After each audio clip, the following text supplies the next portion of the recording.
Cuando hablamos de esclerosis múltiple, casi siempre pensamos en el cuerpo, en la lucha física. Pero, ¿qué pasa con la mente? A menudo es la mente la que se agota en silencio.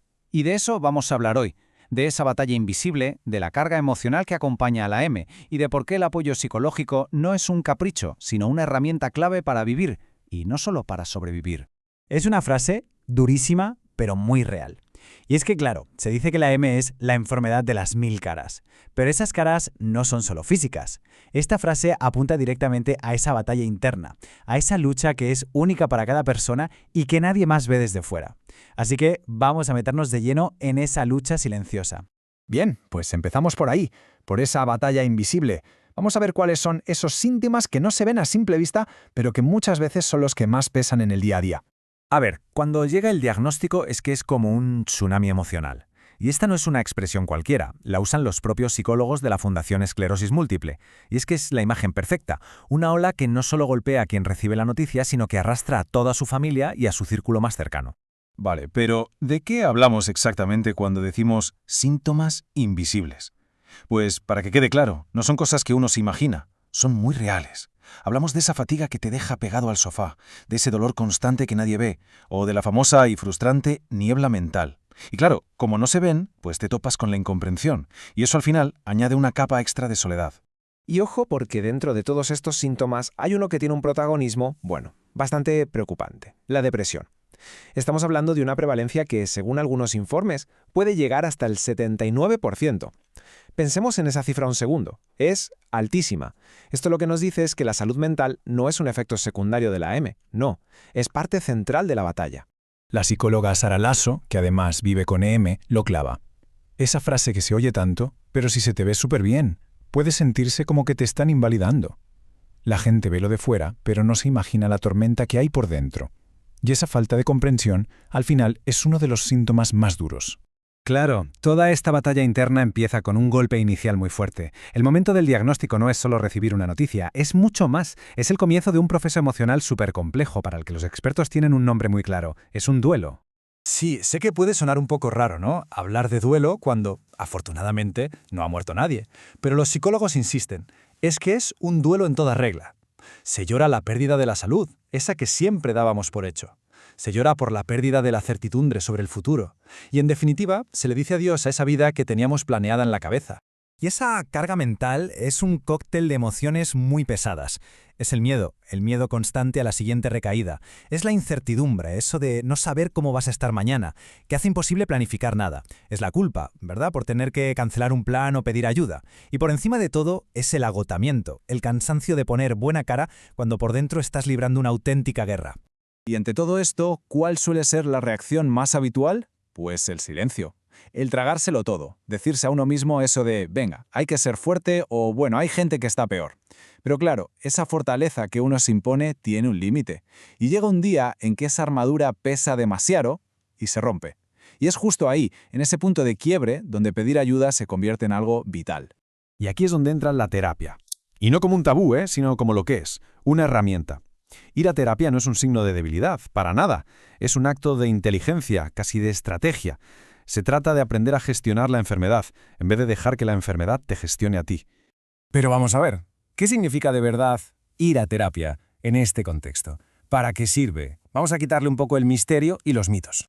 A ver, que quede clarísimo desde el principio. La terapia no va a curar la esclerosis múltiple. Nadie va a salir de una sesión con menos lesiones en el cerebro. Eso es así. El objetivo es otro, pero es igual de importante. Se trata de conseguir las herramientas para poder navegar en medio del caos emocional que desata la enfermedad.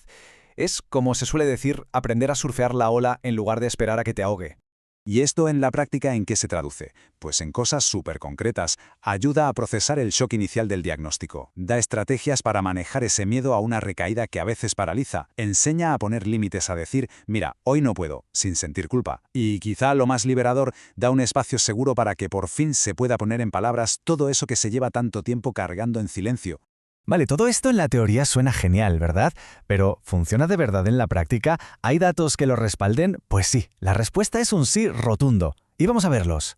Mirad, un ejemplo muy concreto. Un estudio que se hizo en Valencia con terapia de grupo. Los resultados hablan por sí solos. En una escala del 0 al 10, los participantes notaron una mejora de más de 7 puntos en cómo se sentían y en su comportamiento, y una reducción muy importante del sufrimiento. Ojo, que no hablamos solo de sentirse mejor, hablamos de cambios que se pueden medir en la calidad de vida.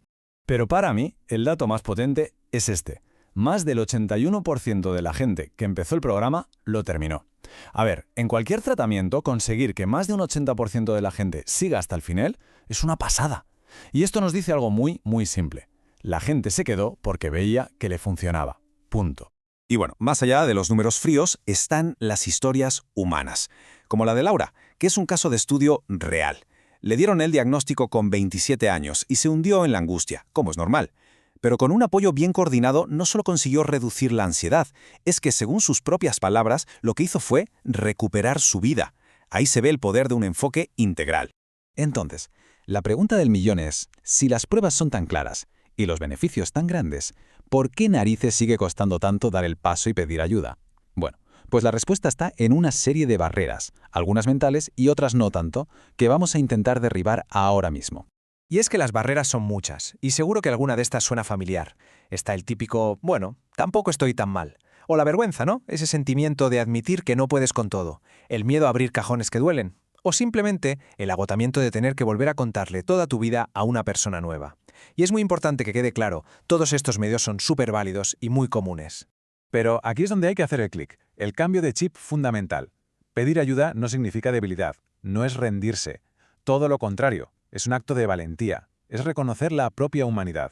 De hecho, es una decisión igual de inteligente y necesaria que seguir el tratamiento con el neurólogo, porque cuidar la mente es cuidar el cuerpo. Están conectados. Hay que pensarlo de esta manera. El coste de no pedir ayuda siempre es más alto.